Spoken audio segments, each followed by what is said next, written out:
सुनी सुनाई नए सब सच, श्राप या डर, हिम्मत है भूत या फ्राइडे।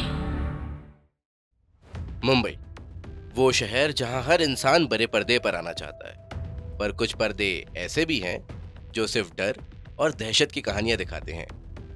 हम बात कर रहे हैं मुकेश मिल्स की, वो जगह जहां बड़े बड़े बॉलीवुड सुपरस्टार्स ने अपनी हिट फिल्मों के लिए एक ही बार शूटिंग की और दूसरी बार शूटिंग की गलती कभी नहीं की, क्योंकि इस मिल की नींवों में इसके मालिक का काला जादू और इंसानी कुर्बानियों का राज दफन है। लोग कहते हैं मालिक की रूह आज भी एक नए शिकार की तलाश में यहाँ भटक रही है, और इसी वजह से आज भी यहाँ लोग सिर्फ सूरज ढलने के बाद ही नहीं, दिन में भी जाने से बचते हैं।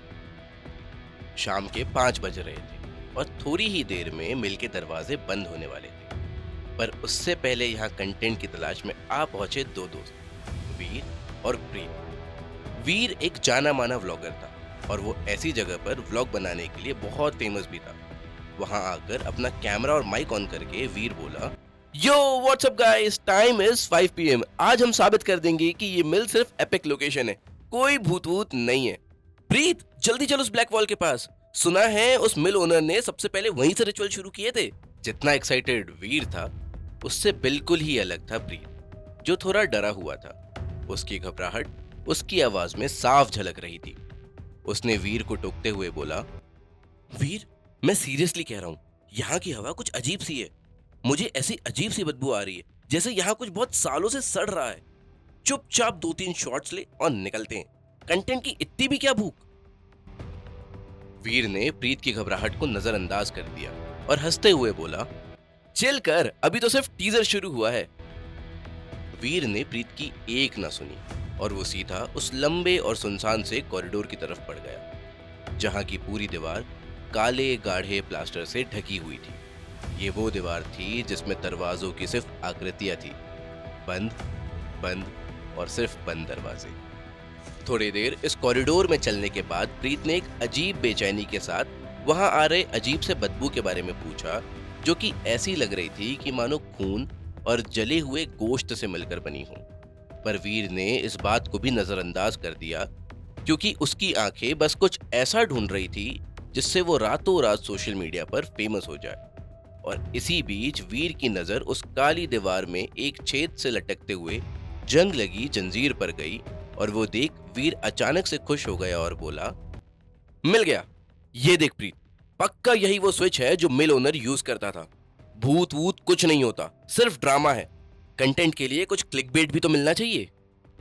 पर प्रीत को कुछ सही नहीं लग रहा था। उसकी अंतरात्मा उसे चीख चीख कर वहां से जाने के लिए कह रही थी, और प्रीत ने वीर को भी बार बार उस जंजीर को छूने से रोकने की कोशिश की और कहा, वीर, हाथ मत लगा, डोंट बी एन इडियट, छोड़ दे यार। पर वीर की आंखों पर अब सिर्फ उसके कंटेंट का पर्दा पड़ चुका था। उसे सिर्फ इस वीडियो से आने वाले फेम से मतलब था, और यही सब सोचते सोचते से वीर ने एक झटके से उस जंजीर को खींच दिया। पर खींचते के साथ वो जंजीर दीवार से टूट उसके हाथ में आ गई, और उसी के साथ एक बहुत जोर की आवाज आई, मानो जैसे कोई बहुत बड़ा लोहे का घंटा बजा हो, जो पूरे मिल में गूंज गई। और उसी के तुरंत बाद दूर मिल के गेट से मेन दरवाजे की बंद होने की आवाज भी आई।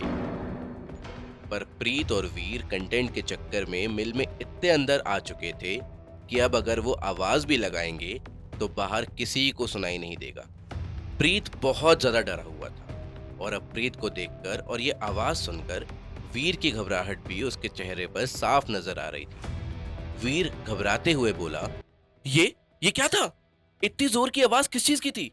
और अभी से गेट क्यों बंद हो रहे हैं? अभी तो हमें बस थोड़ी देर हुई आए हुए। जैसे ही ये बोल वीर ने अपनी जेब में हाथ डाल फोन निकालने की कोशिश की, प्रीत ने बहुत ही डरते हुए और बेचैनी के साथ उसे रोकते हुए बोला, अब कोई फायदा नहीं है भाई, 7 बज चुके हैं और गार्ड्स भी अब गेट बंद करके जा चुके होंगे, और हमारे फोन भी यहाँ डेड हो चुके हैं, कोई नेटवर्क नहीं है यहाँ। ये बोल प्रीत ने अपने फोन पे टाइम और नो सिग्नल का साइन वीर को दिखाया। दोनों बहुत डर चुके थे, और वीर को समझ आ चुका था कि यहाँ कुछ तो सही नहीं है। उसकी कंटेंट की भूख अब उसके जीवन की सबसे बड़ी भूल बन चुकी है। दोनों एकदम शांत थे और वहां सन्नाटा बहुत डरावना। पर जैसे ही उनने वहां से एक कदम आगे बढ़ाने की कोशिश की, कुछ ऐसा हुआ कि उन्हें समझ आ गया कि उन काली दीवारों के पीछे सदियों से सोया हुआ काला जादू अब जग चुका है।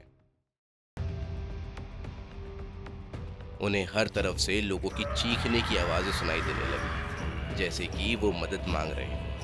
और साथ ही उन्हें कुछ मंत्रों की आवाजें भी सुनाई देने लगी, जो धीरे धीरे तेज होती जा रही थी। और उन मंत्रों को जपने वाली आवाज बहुत भयानक थी। उन दोनों ने एक दूसरे को देखा और वहां से भागने की कोशिश करने लगे, पर अब वो आवाजें और वो मंत्र उनके दिमाग पर हावी होने लगे। उन दीवारों पर जो दरवाजों की अनगिनत आकृतियां थी, अब वो खुलने को बेचैन होने लगी। वो चीखने और चिल्लाने की आवाजें उन दरवाजों में से आ रही। वो दरवाजे अब अपने आप बजने भी लगे थे, मानो कि उन दोनों को वो अंदर समा लेना चाहते। इस बीच प्रीत ने डरते हुए और हड़बड़ी के साथ सिर्फ इतना कहा, मैंने कहा था यहाँ कुछ ठीक नहीं है, पर तू नहीं माना। भाग वीर भाग, ये अब मजाक नहीं है, कुछ तो है यहाँ, हमें यहाँ आना ही नहीं चाहिए था।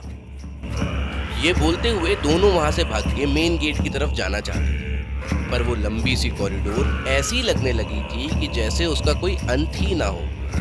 आसमान में पूरा अंधेरा छा चुका और मिल में तो कोई लाइट थी ही नहीं, बस उन्हें उनके फोन के फ्लैशलाइट से थोड़ा बहुत दिखाई दे रहा था। पर उनके फोन की फ्लैशलाइट भी उनका साथ छोड़ते नजर आ रही थी। पर जितना नजर आ रहा था उसमें उनने कुछ ऐसा देखा कि दोनों के चेहरे सफेद पड़ चुके थे और वो दोनों एक पल के लिए वहीं रुक गए। उनने देखा कि उनके सामने उनसे थोड़े ही दूर वही मंत्रों का जाप करती हुई एक अजीब सी परछाई खड़ी थी, जिसके हाथ में एक अजीब सा धारदार हथियार था और दूसरे हाथ में उसके खुद का ही कटा हुआ सर, जैसे कि आखिरी विधि में उसने खुद की ही बलि दे दी। और वो इसी हाल में दौड़ता और मंत्रों को और तेज बोलते हुए इनकी तरफ तेज रफ्तार से आने लगा। दोनों पलट के पूरी ताकत लगा के भागने लगे, पर कोई फायदा नहीं था, क्योंकि कॉरिडोर के दूसरी तरफ से कहीं जाने का रास्ता था ही नहीं। वो दौड़ते हुए कॉरिडोर के आखिरी तक आए और तभी वीर फिसल के वहां से नीचे गिरने ही वाला था कि प्रीत ने उसका हाथ झटके से थाम लिया और बोला, तू टेंशन मत ले भाई, तू बस मेरा हाथ कस के पकड़ और ऊपर आने की कोशिश कर। ये बोल प्रीत डरते हुए पीछे देखा तो उसे कोई नजर नहीं आया और उसने एक राहत की सांस ली। पर जैसे ही उसने वीर की तरफ देखा तो वीर को दूसरी तरफ से उसी परछाई ने पकड़ रखा था। डर के मारे प्रीत ने वीर का हाथ छोड़ दिया और उसी के आंखों के सामने उस परछाई ने वीर के चिथड़े चिथड़े कर दिए और उस काली दीवार पे बने दरवाजे के अंदर वीर के साथ ही समा गया। वीर जा चुका था, पर उस दीवार पे वीर के ताजे खून के छींटे अभी भी साफ नजर आ रहे थे, जो कि अपने आप उसी समय काले पड़ रहे थे।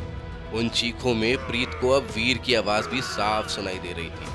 प्रीत वहां से भाग के मेन गेट के पास पहुंचने की कोशिश कर रहा था, पर यह सब मंजर देखकर और उन आवाजों से बेचैन होकर वो मेन गेट से थोड़ा पहले ही बेहोश होकर गिर गया। सुबह 6:30 बजे मिल के गार्ड्स को प्रीत मेन गेट पर बेहोश हालत में मिला। उसे कोई चोट नहीं लगी थी, पर जब वो हाफते हुए होश में आया तो वो कुछ अजीब ढंग से बड़बड़ाने लगा था। वो सही से कुछ बोल नहीं पा रहा था। वो अपना मानसिक संतुलन खो चुका था। आज भी प्रीत एक मेंटल हॉस्पिटल में भर्ती है। वो दिन भर अपने हाथ से किसी अदृश्य जंजीर को खींचने की कोशिश करता रहता है और रात का अंधेरा होते ही उसके होठों से वही धीमे तांत्रिक मंत्रों की आवाज निकलने लगती है जो उसने मिल में सुनी थी।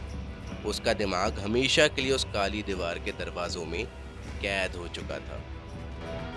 कंटेंट की भूख वीर को ही निकल गई और प्रीत वो उस हद से ज्यादा देखे हुए डर को आज भी हर पल जी रहा है। अगर आप भी कुछ ऐसा ही रातों रात फेमस होने वाला कंटेंट बनाने का शौक रखते हैं तो वो मिल की काली दीवार, उसमें बने हुए वो बंद दरवाजे आपका ही इंतजार कर रहे हैं।